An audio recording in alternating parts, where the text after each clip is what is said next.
This is Eyewitness News.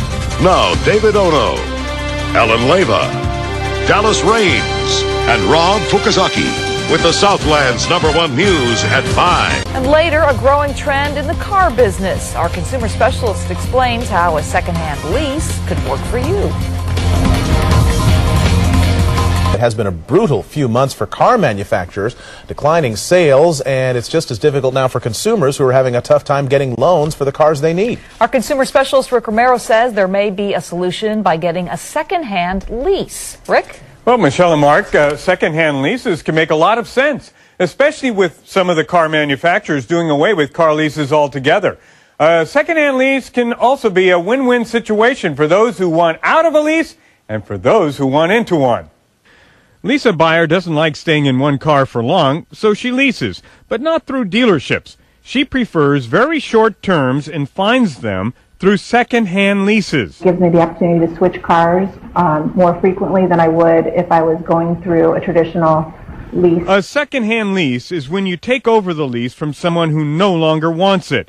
According to Philip Reed, Senior Consumer Advice Editor at Edmunds.com, the process is simple. You're basically dealing mainly with an individual with the help of one of these companies, which is facilitating the transfer from one person to another. Tight financing and an increase in the number of resale sites has put the second-hand leasing movement on the fast track.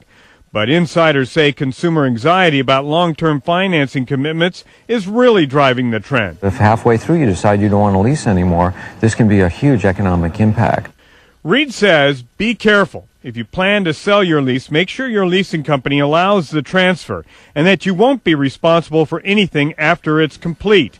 And if you're the one picking up the new lease, make sure that you're not picking up somebody else's poor deal. If you're buying a second-hand lease, make sure the car has been inspected for damage and you've got a vehicle history report, and that there are no turn-in charges at the end of your lease that you don't expect. This is set up nicely. Lisa Buyer couldn't be happier with her new second-hand car or what she had to go through to get it. It was really just a matter of a couple phone calls and a couple of emails and checking the status online, which to me was just perfect. Now, most second-hand lease companies allow you to browse the cars for free, but once you're ready to make contact with the seller, you usually pay some combination of fees that cover site registration, credit checks, and to take over the lease.